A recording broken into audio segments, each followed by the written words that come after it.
आज का जो टॉपिक है न्यूट्रिशन इन अमीबा। आज का क्या टॉपिक है? Nutrition in amoeba. हम लोग आज पढ़ेंगे कि जो अमीबा होता है उसमें न्यूट्रिशन कैसे होता है। अमीबा जो है वो एक कोशिकीय जीव है, यूनिसेलुलर एनिमल्स है, तो उसमें जो है न्यूट्रिशन कैसे होता है, कैसे वो जो है अपना खाना खाते हैं, कैसे वो डाइजेस्ट करते हैं, इसके बारे में हम लोग बात करेंगे। तो अगर आप हमारे चैनल पर नए हैं तो प्लीज हमारे चैनल को सब्सक्राइब कर दीजिए, लाइक कर दीजिए। अगर वीडियो अच्छा लगे तो एक प्यारा सा कमेंट जरूर कर दीजिएगा और ज्यादा से ज्यादा अपने दोस्तों में शेयर करने की कोशिश कीजिएगा। Thank you. तो हम लोग अब स्टार्ट करते हैं। आज का जो टॉपिक है न्यूट्रिशन इन अमीबा। अमीबा जो होता है यूनिसेलुलर एनिमल्स होता है। कैसा एनिमल्स होता है? यूनिसेलुलर एनिमल्स होता है। जब हम लोग ऑर्गेनिज्म को डिवाइड करते हैं तो बेसिकली दो तरीके के ऑर्गेनिज्म होते हैं। नंबर एक होता है मल्टी सेलुलर ऑर्गेनिज्म और दूसरा होता है यूनिसेलुलर ऑर्गेनिज्म। जो यूनिसेलुलर ऑर्गेनिज्म का मतलब होता है वो केवल और केवल एक सेल से मिलकर के बना होता है। उसमें सारी प्रोसेस जो होती हैं केवल और केवल एक ही सेल के अंदर होती हैं। और जो मल्टी सेलुलर एनिमल्स होते हैं उनमें बहुत सारे ऑर्गन सिस्टम पाए जाते हैं। ठीक, इस टॉपिक पे हम लोग वीडियो बना चुके हैं, हमने बना दिया है, उसको आप लोग देख लीजिएगा। यूनिसेलुलर और मल्टी सेलुलर एनिमल्स ऑर्गेनिज्म को हमने क्लासिफाई कर दिया है अपने वीडियो में। हमारे चैनल के वीडियोज में जाइएगा और उसमें आपको ये वीडियो मिल जाएगा। तो चलिए अब हम लोग स्टार्ट करते हैं बिना देर किए कि जो न्यूट्रिशन होता है अमीबा में वो कैसे होता है, इसकी प्रोसेस क्या क्या है। ठीक, तो यहाँ पे जो हेडिंग पड़ी हुई है न्यूट्रिशन इन अमीबा। आज हम लोग पढ़ेंगे कि अमीबा में पोषण कैसे होता है। आप सभी लोग जानते हैं कि जो ह्यूमन बीइंग है वो खाना खाता है, उसके बाद उसके स्टमक में उसका डाइजेशन होता है, फिर उसके स्टमक के बाद में जो है स्मॉल इंटेस्टाइन में होता है कुछ डाइजेशन, फिर जो है वो बाहर निकल जाता है लार्ज इंटेस्टाइन के होते हुए। लेकिन जो अमीबा होता है वो केवल एक ही सेल का बना होता है, उसमें कोई ऑर्गन सिस्टम नहीं पाया जाता है, तो उसमें कैसे न्यूट्रिशन होता है। ठीक, तो amoeba is a unicellular animals. यहाँ पे लिखा हुआ है कि जो अमीबा है वो केवल और केवल यूनिसेलुलर एनिमल्स है, मतलब एक ही सेल से मिलकर के बना होता है। वो हम लोगों को दिखाई नहीं देगा, नेक्ड आई से हम लोग उसको नहीं देख सकते हैं, केवल और केवल उसको हम लोग अल्ट्रा इलेक्ट्रॉनिक माइक्रोस्कोप की सहायता से ही देख सकते हैं। जितने भी यूनिसेलुलर एनिमल्स है उसको हम लोग आसानी से नहीं देख सकते हैं। ठीक, अमीबा क्या खाता है? Amoeba Yeats tiny microscopic plant and animal. ठीक, अमीबा क्या खाता है? जब वो यूनिसेलुलर है तो वो केवल और केवल माइक्रोस्कोपिक एनिमल्स और प्लांट्स को ही खाएगा जो पानी में तैरते रहते हैं। ठीक, अब अमीबा जो है पानी में रहता है तो उसको उसके खाने की चीजें कहां से मिलेंगी? जो चीजें पानी में तैर रही होती हैं, जो प्लांट्स एनिमल्स हैं जो पानी में तैर रहे होते हैं, उन्हीं को जो है अमीबा खा लेता है। ठीक, अब मोड ऑफ न्यूट्रिशन कैसा होता है?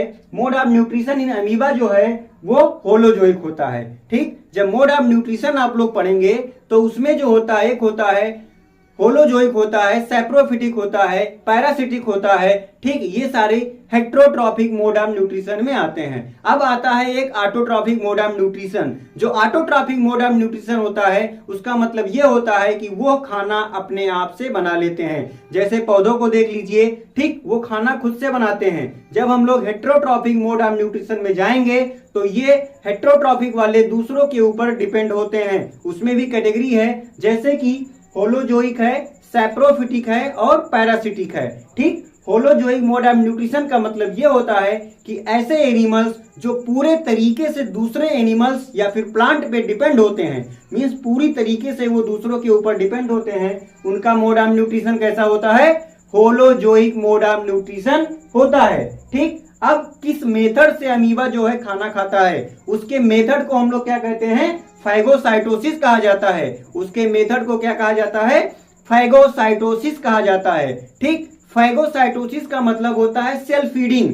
ये अमीबा जो है वो केवल सेल को फीड करता है, यूनिसेलुलर एनिमल्स को फीड करता है, माइक्रोस्कोपिक एनिमल्स को फीड करता है। तो इसलिए इसके मेथड को क्या कहा जाता है?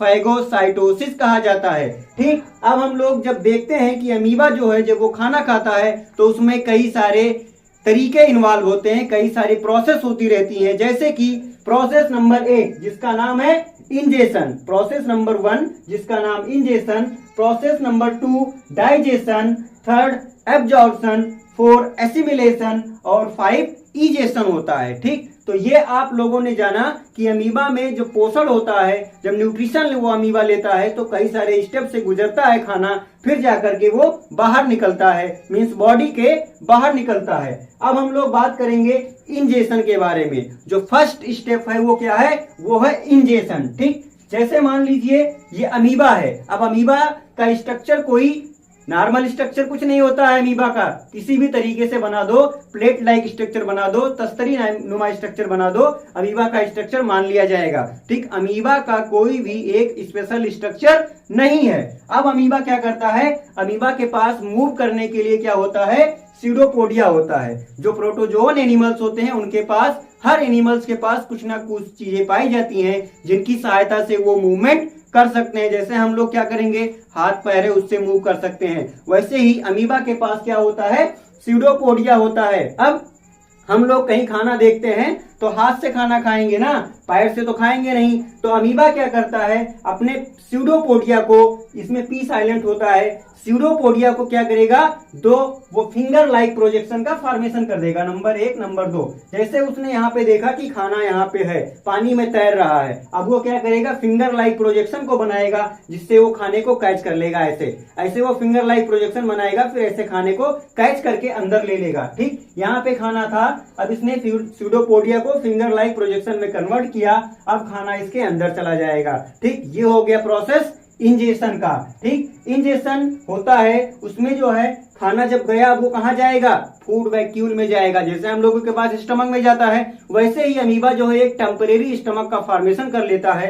मीन्स वो स्टमक परमानेंट नहीं होता है, खाना के डाइजेशन के बाद वो गायब हो जाता है। लेकिन अब उसने खाना खाया तो वो कहाँ पे रखेगा, फूड वैक्यूल में रखेगा। अब उसने फूड वैक्यूल बनाया, कौन सा, टेम्परेरी स्टमक उसको कहा जाता है, फूड वैक्यूल का फॉर्मेशन हो गया। फिर हमने भी आपको बताया फिंगर लाइक स्ट्रक्चर का फॉर्मेशन करता है, सीडोपोडिया को फिंगर लाइक स्ट्रक्चर में वो कन्वर्ट कर देता है। ठीक, अब जब वो खाना खाएगा, चूंकि वो पानी से खाना ले रहा है, पानी में जो चीजें हैं, जब वो पानी के साथ में खाना लेगा तो उसके साथ कुछ वाटर चली जाएंगी, उसके अंदर कुछ वाटर चला जाएगा। अब वो क्या करेगा, वो फूड को सिंपल फॉर्म में तोड़ने में हेल्प करेगा। ठीक, नंबर 1 स्ट्रक्चर हो गया इंजेशन। अब नंबर 2 होता है डाइजेशन। अब इसमें क्या होगा, डाइजेशन का मतलब ही होता है कि कॉम्प्लेक्स चीज को सिंपल में तोड़ने का काम ही डाइजेशन होता है। ठीक, जटिल पदार्थों को सरल पदार्थों में तोड़ने का काम ही क्या होता है, डाइजेशन होता है। यही है डाइजेशन का डिफिनीशन, यही है डाइजेशन का परिभाषा। ठीक, अब डाइजेशन कहाँ पे होगा, डाइजेशन होगा फूड वैक्यूल में, क्योंकि भाई फूड वैक्यूल बना था उसका टेम्परेरी स्टमक। अब फूड वैक्यूल में डाइजेशन होगा, यहाँ पे खाना कहाँ पहुंच गया, फूड वैक्यूल में पहुंच गया। अब ये क्या होगा, इसके पास जो है फूड वैक्यूल में जब खाना पहुंचेगा तो देखिए यहाँ पे क्या लिखा हुआ है, एंजाइम इंटरिंग फूड वैक्यूल। जो एंजाइम होते हैं डाइजेशन में, जो हेल्प करने वाले एंजाइम होते हैं, वो फूड वैक्यूल के अंदर घुसने लगते हैं। ठीक, अब वो घुस गए, अब क्या होगा, डाइजेशन हो जाएगा कहाँ पे, फूड वैक्यूल में। किसकी सहायता से, एंजाइम की सहायता से। अब ये सॉल्यूबल बनाएंगे, जैसे कि खाना भाई कॉम्प्लेक्स है तो वो जाएगा, ब्रेक डाउन होगा, बहुत ही माइन्यूट पार्टिकल्स में वो टूटेगा। अब उसको जो एंजाइम होता है वो खाने को सॉल्यूबल बनाता है with the help of chemical reaction. हम लोगों के बॉडी में भी केमिकल रिएक्शन होता है जब हम लोग खाना खाते हैं, वही प्रोसेस यहाँ पे भी होता है, केमिकल रिएक्शन होता है जिससे खाना सिंपल फॉर्म में टूट जाता है। अब उसके बाद यहाँ पे देखिए तीसरा नंबर लिखा हुआ है कि एब्जॉर्प्शन। अब इसमें क्या होता है, ये फूड वैक्यूल था, ठीक, इसके अंदर खाना था। अब जब खाना का ब्रेकडाउन हो गया, खाना जब टूट गया, छोटे छोटे पार्ट में टूट गया, अब क्या होगा, डाइजेस्टेड फूड डिफ्यूज आउट। जो डाइजेस्टेड फूड है वो क्या होगा, वो डिफ्यूज आउट होगा, मतलब पूरे बॉडी में वो फैल जाएगा।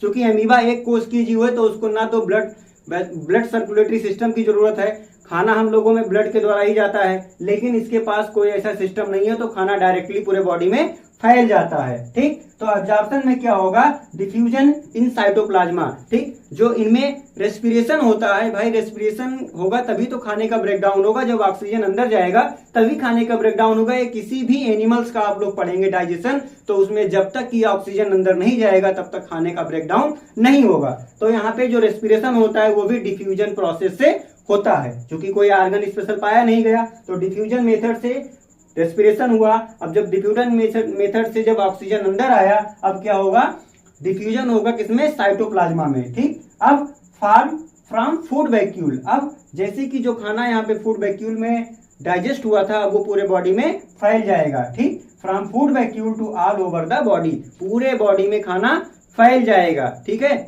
जब ऑक्सीजन अंदर पहुंचेगा तब डिफ्यूजन मेथड से रेस्पिरेशन होगा और खाना पूरे बॉडी में फैल जाएगा। अब इसके बाद क्या होता है, एसिमिलेशन होता है। एसिमिलेशन में सबसे मेन बात यह है कि अमीबा का ग्रोथ होता है। एसिमिलेशन में क्या होता है, अमीबा का ग्रोथ ही होता है केवल। जब यहाँ पे ऑक्सीजन मिल गया, उसको एनर्जी मिलेगी कब, जब ऑक्सीजन मिलेगा। डाइजेशन हो गया, उसके बाद एनर्जी मिलेगी कब, जब ऑक्सीजन मिल जाएगा। ठीक, तो एसिमिलेशन में क्या होगा, obtain energy by respiration, respiration के द्वारा अमीबा जो है यहाँ पे एनर्जी को लेगा। ठीक, जब एनर्जी मिल जाएगी तो वो अपने बॉडी के स्ट्रक्चर को ग्रो करेगा, बढ़ाएगा। ठीक, अब जो उसमें अनडाइजेस्टेड पार्ट हैं वो जो है बॉडी के बाहर जाएंगे। जैसे हम लोग जब खाना खाते हैं तो उसमें सारी चीजें होती हैं, न्यूट्रिएंट्स में क्या क्या होता है, प्रोटीन है, फैट है, विटामिन है, कार्बोहाइड्रेट है, मिनरल है। तो इसमें जो है हर न्यूट्रिएंट्स का अलग अलग फंक्शन होता है। वैसे ही जब एसिमिलेशन होगा, रेस्पिरेशन के बाद जब खाने का ब्रेकडाउन होगा तो अमीबा अपने बॉडी स्ट्रक्चर को ग्रो करेगा, मतलब उसके साइज में ग्रोथ आएगा। लिखा हुआ है ग्रोथ इन साइज। अब उसके बाद लास्ट वाला स्टेप आता है इजेशन। इजेशन में क्या होता है, नो फिक्स प्लेस। अमीबा के पास ना तो खाने के लिए कोई फिक्स प्लेस है, हाथ है, और ना ही एक्सक्रीट करने के लिए कोई एनस है। ठीक, ना तो उसके पास खाने के लिए माउथ है और ना ही एक्सक्रीट करने के लिए एनस है। अब जब खाना पूरे बॉडी में फैल जाएगा, जब उसके बाद जो अनडाइजेस्टेड पार्ट होगा वो कैसे बाहर निकलेगा, अमीबा का सेल कहीं से रप्चर हो जाएगा, मतलब अमीबा का जो मेम्ब्रेन है वो टूट जाएगा और जो अनडाइजेस्टेड पार्ट है फूड का वो बाहर निकल जाएगा।